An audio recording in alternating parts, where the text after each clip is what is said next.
আল্লাহর শাস্তি এটা নয় যে আল্লাহ আপনার টাকা পয়সা ছিনিয়ে নিল। আল্লাহর শাস্তি এটা নয় যে আল্লাহ আপনার জমি জায়গা ছিনিয়ে নিল। আল্লাহর শাস্তি এটা নয় যে আল্লাহ আপনার ক্ষমতা ছিনিয়ে নিল। যদি এটাই আল্লাহর শাস্তি হতো তাহলে দেখেন, 1 মিনিট দেখেন, ইব্রাহিম আলাইহিস সালাতু ওয়াস সালাম হচ্ছেন আবুল আম্বিয়া, নবীগণের পিতা, মুসলিম জাতির পিতা। ইব্রাহিমের সন্তান হচ্ছে ইসহাক, ইসহাকের সন্তান হচ্ছে ইয়াকুব, ইয়াকুবের সন্তান হচ্ছে ইউসুফ। ইউসুফ আলাইহিস সালাতু ওয়াস সালাম নিজে নবী, তার পিতা নবী, তার দাদা নবী, তার পরদাদা নবী। আন নাবী ইবনুন নাবী ইবনুন নাবী ইবনুন নাবী, নবীর ছেলে নবীর ছেলে নবীর ছেলে নবী। এর চেয়ে সম্মানিত বংশ পৃথিবীতে আর নাই, আর হয় না। ইব্রাহিমকে আল্লাহ যে সম্মান দিয়েছেন, যত নবী কিয়ামত পর্যন্ত আসবে, ইব্রাহিমের পরে যত নবী এসেছে মুহাম্মদ সাল্লাল্লাহু আলাইহি ওয়াসাল্লাম পর্যন্ত সবাই কার বংশধর? ইব্রাহিম আলাইহিস সালাতু ওয়াস সালামের বংশধর। সেই মহান বংশের একজন নবী ইউসুফ আলাইহিস সালাতু ওয়াস সালামকে তার নিজ ভাই, তার সৎ মায়ের পেটের একই পিতার ভাইয়েরা তাকে কুয়ায় নিক্ষেপ করে দিল। আপনার ভাই কি আপনাকে কুয়ায় নিক্ষেপ করেছে নাকি? হ্যাঁ? তাহলে ইউসুফ আলাইহিস সালামকে যে কুয়ায় নিক্ষেপ করা হলো, মানে ইউসুফ আলাইহিস সালামকে কি আল্লাহ ভালোবাসেন না? কথার আমার উত্তর দেন। আচ্ছা, ইউসুফ আলাইহিস সালাতু ওয়াস সালামকে কুয়া থেকে তুলে ক্রীতদাস বাজারে বিক্রি করা হলো, গোলাম। আপনি কোনোদিন ক্রীতদাস হিসেবে বাজারে বিক্রি হয়েছেন? উপস্থিত যারা আছেন, বিক্রি হননি। ইউসুফ আলাইহিস সালাম মানুষের বাড়িতে বিক্রি হয়ে মানুষের বাড়িতে কাজের লোক, চাকর হয়ে কাজ করেন, ঝাড়ু দেন, পানি চাইলে পানি দেন। উনি তো আর জানেন না ওনার সাথে কি ঘটেছে, উনি তো ক্রীতদাস, ওনাকে তো কিনে নিয়ে যাওয়া হয়েছে, উনি তো কাজের লোক, চাকর। আপনি কোনোদিন মানুষের বাড়িতে চাকর ক্রীতদাস হিসেবে ছিলেন? ছিলেন? ছিলেন। ইউসুফ আলাইহিস সালাতু ওয়াস সালামকে আল্লাহ সুবহানাহু ওয়া তাআলা ওখান থেকে এমন মিথ্যা অপবাদ তার মাথার উপর চাপিয়ে দেওয়া হলো, এমন মিথ্যা অপবাদ, ওরকম মিথ্যা অপবাদ আপনার নামে হয়তো কোনোদিন চাপানো হয়নি। সেই মিথ্যা অপবাদ মাথায় নিয়ে উনি চলে গেলেন জেলে। টানা 7 বছর জেল খাটলেন। আপনি জেল খেটেছেন 7 বছর? খাটেননি। এই যে কুয়ায় নিক্ষেপ করা হলো ইউসুফ আলাইহিস সালাতু ওয়াস সালামকে, বাজারে বিক্রি করা হলো ক্রীতদাস হিসেবে, মানুষের বাড়িতে কাজ করলেন চাকর হিসেবে, অপবাদ মাথায় নিলেন, মাথায় নিয়ে জেল খাটলেন 7 বছর। এতগুলো বিপদ তিনি অতিক্রম করতেছেন, তখন তিনি নিজে নবী, তার বাপ নবী, তার দাদা নবী, তার পরদাদা নবী। আর তখন তার পিতা ইয়াকুব তার জন্য অঝোর ধারায় চোখের পানি ফেলে দোয়া করতেছেন আল্লাহর দরবারে।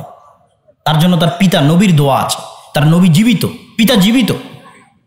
বাম পৃথিবীতে তো এরকম ঘটনা ঘটে যার বাপ নাই তার সাথে, ওনার পিতা জীবিত এবং নবী হিসেবে, এবং চোখের পানি ফেলতে ফেলতে অন্ধ হয়ে গেছে সন্তান ইউসুফের জন্য।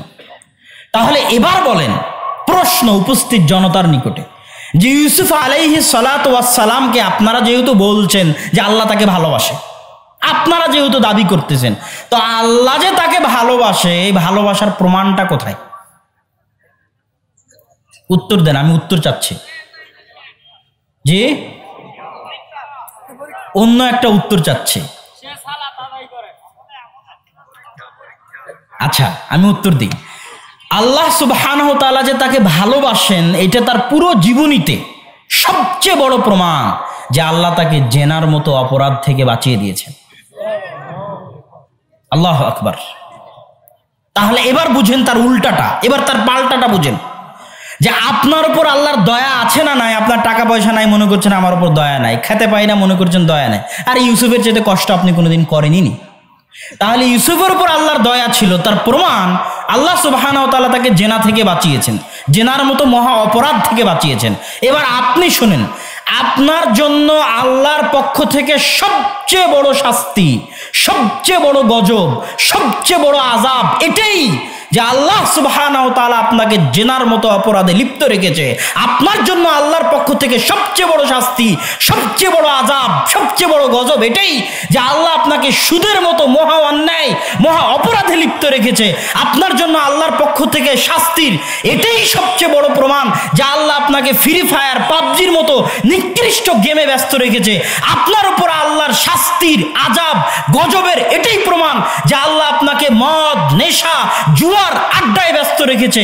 আপনার উপর আল্লাহর শাস্তির সবচেয়ে বড় প্রমাণ এটাই যে আপনি আল্লাহর দয়া পান না, আপনি আল্লাহর রহমত পান না, আপনি আল্লাহর করুণা বঞ্চিত। আল্লাহর করুণা দৃষ্টি আপনার উপর নাই। কোন ভাগাড়ে পড়ে আপনি মারা যাবেন এটা আল্লাহ পরোয়া করে না। আপনি আল্লাহর দরবার থেকে বিতাড়িত, আল্লাহর রহমত থেকে বিতাড়িত, আল্লাহর করুণা থেকে বিতাড়িত। এটাই আপনার জন্য আল্লাহর পক্ষ থেকে সবচেয়ে বড় শাস্তি। অতএব আল্লাহর কাছে দোয়া করুন আল্লাহ যেন আমাদেরকে তার রহমত থেকে বঞ্চিত না করে। আল্লাহুম্মা আমিন। আল্লাহ যেন আমাদেরকে তার দাসত্ব করার তৌফিক দান করে। আল্লাহুম্মা আমিন।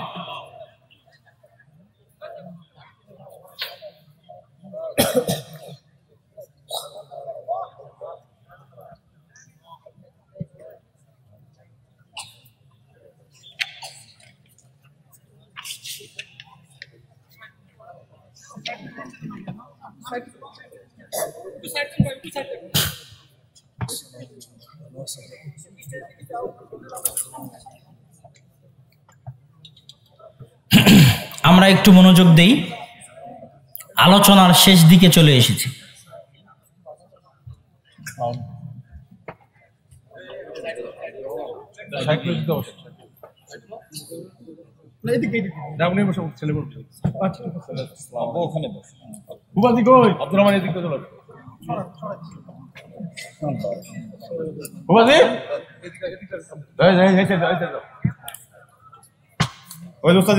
বক্তব্যের শেষে জরুরি 2 থেকে 3টে কথা।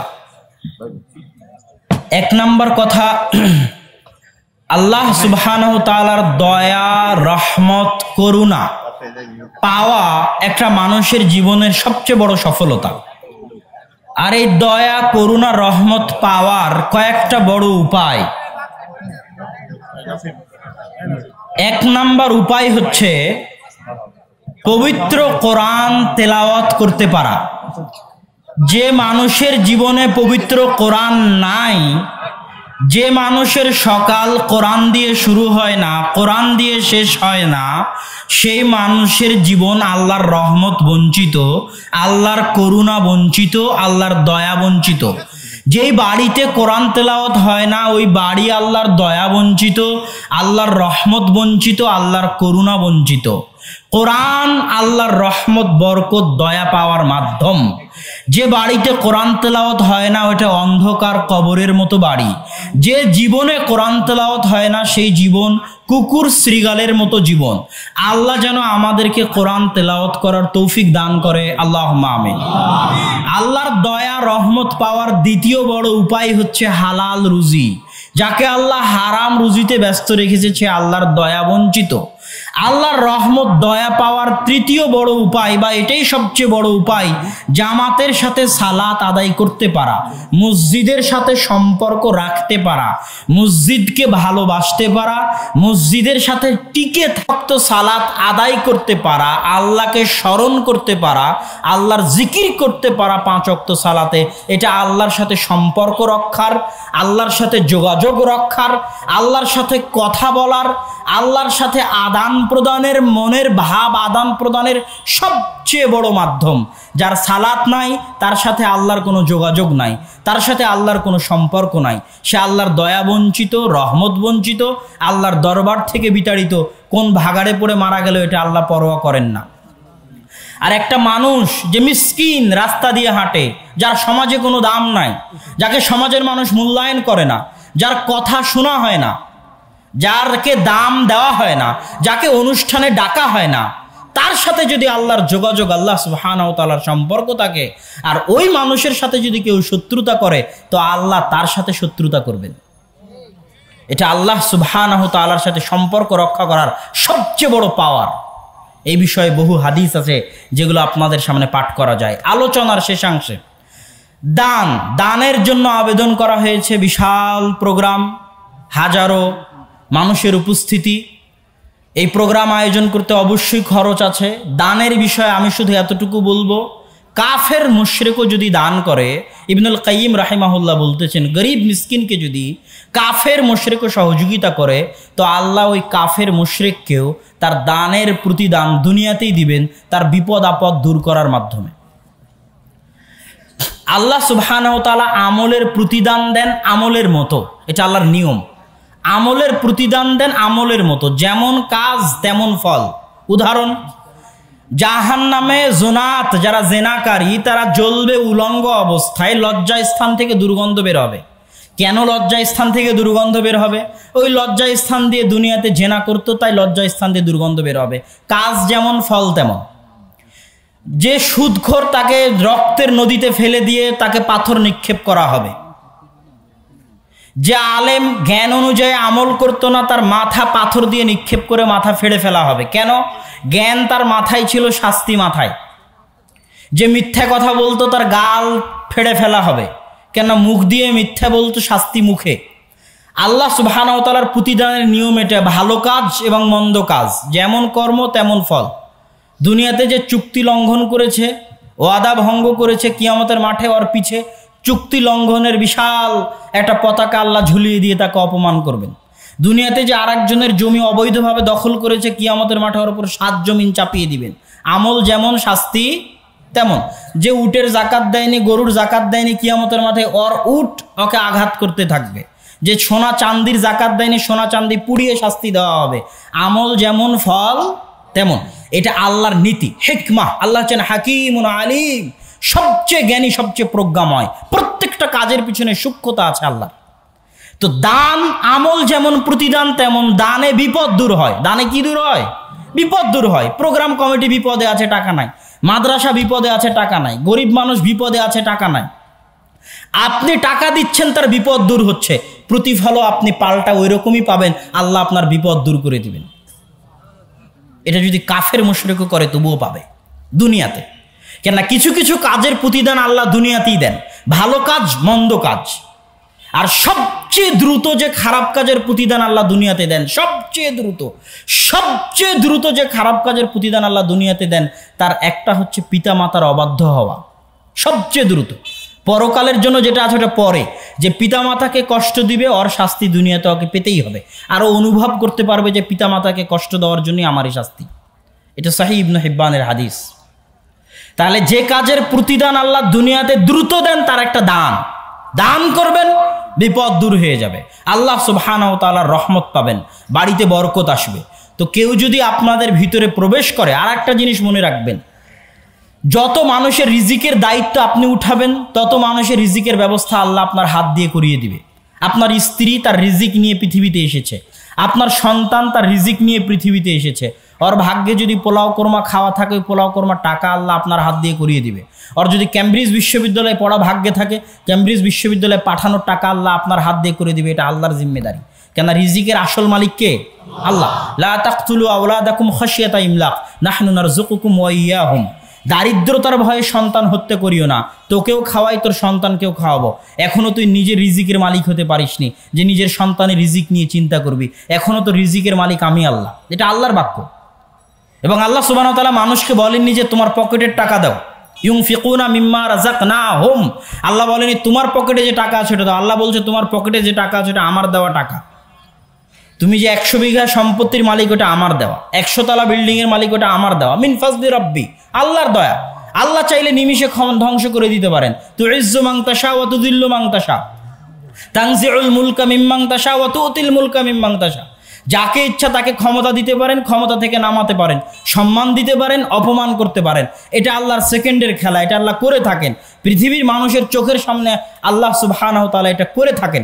তাহলে আপনার পকেটের টাকা আল্লাহ দান করতে বলছে, এটা আপনার নয়, ওটা আল্লাহর দেওয়া। আল্লাহ নিজে বলছেন আল্লাহর দেওয়া টাকা আপনি আল্লাহর রাস্তায় ব্যয় করেন, আল্লাহ আবার আপনার বিপদ আপদ দূর করে দিবে। টাকাও আপনার, টাকাও আল্লাহর, খরচও করলেন আল্লাহর রাস্তায়, আবার আল্লাহই বলছে আমারই টাকা আমার রাস্তায় খরচ করো, আমি তোমার বিপদ দূর করে দেব। কত বড় দয়াবান আল্লাহ সুবহানাহু ওয়া তাআলা। তো কেউ যদি আশপাশ থেকে ঢুকেন দানের জন্য, সহযোগিতার জন্য, আমি জানি না, আমাকে বলা হয়েছিল যে ঢুকবেন, তাহলে ঢুকলে অবশ্যই আপনারা তাদেরকে দান করার চেষ্টা করবেন। দ্বিতীয় তৃতীয় জরুরি কথা, জামিয়া সালাফিয়ার কনফারেন্স 4-5 মার্চ, আমাদের নাসিম ভাই উনি এই প্রোগ্রামের অনেক পরিশ্রম করেছেন এবং উনি সালাফি কনফারেন্সে গিয়ে থাকেন, মানুষজন নিয়ে গিয়ে থাকেন।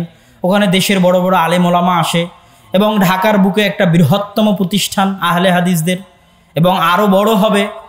এবং এত বিশাল জায়গা ঢাকার মাটিতে আহলে হাদিসদের, এটা খুব আল্লাহ সুবহানাহু ওয়া তাআলার পক্ষ থেকে বড় দয়া, বড় নেয়ামত। এই দয়া, এই নেয়ামতের মূল্যায়ন আপনাদেরকেই রাখতে হবে। এটার জন্য দোয়া করা, সহযোগিতা করার দায়িত্ব আপনাদের। নেয়ামতকে ধরে রাখতে হয় শুকরিয়া আদায়ের মাধ্যমে। নেয়ামতকে ধরে রাখতে হয় কিসের মাধ্যমে?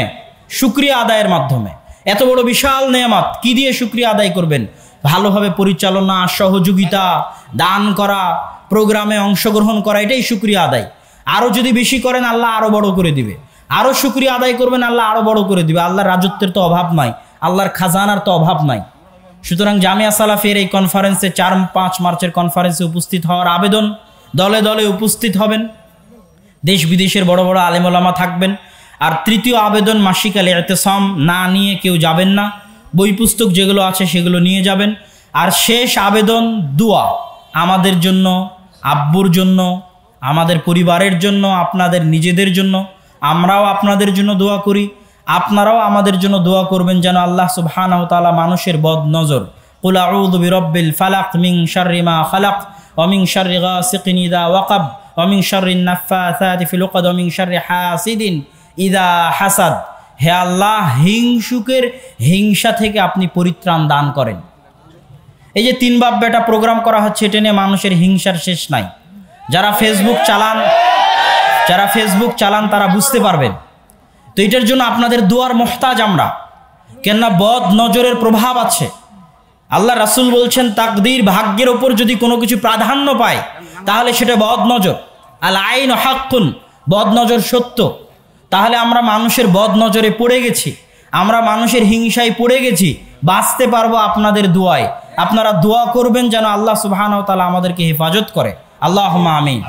এবং আল্লাহ আমাদেরকে যে বরকত যেটা দিয়েছেন, জ্ঞান হোক, যেটাই হোক, যত স্বল্পই হোক, এটাতে যেন আল্লাহ সুবহানাহু ওয়া তাআলা আরও বরকত দান করেন। আল্লাহুম্মা আমিন। এবং আল্লাহ আমাদের সবাইকে যেন ঈমানের উপর মৃত্যু দান করেন। আমিন। এবং আমাদের সবাইকে যেন কোরআন না শিখে মৃত্যু দান না করেন। কেউ কোরআন না শিখে মারা যাবেন না, আল্লাহর ওয়াস্তে। কেউ কোরআন না শিখে মারা যাবেন না, আল্লাহর ওয়াস্তে। ঈমানবিহীন মারা যাবেন না, কোরআনবিহীন মারা যাবেন না। আল্লাহ যেন আমাদেরকে কোরআন পড়া অবস্থায়, কোরআন পড়ে, কোরআন শিখে ঈমানের উপর মৃত্যু দান করেন। আল্লাহ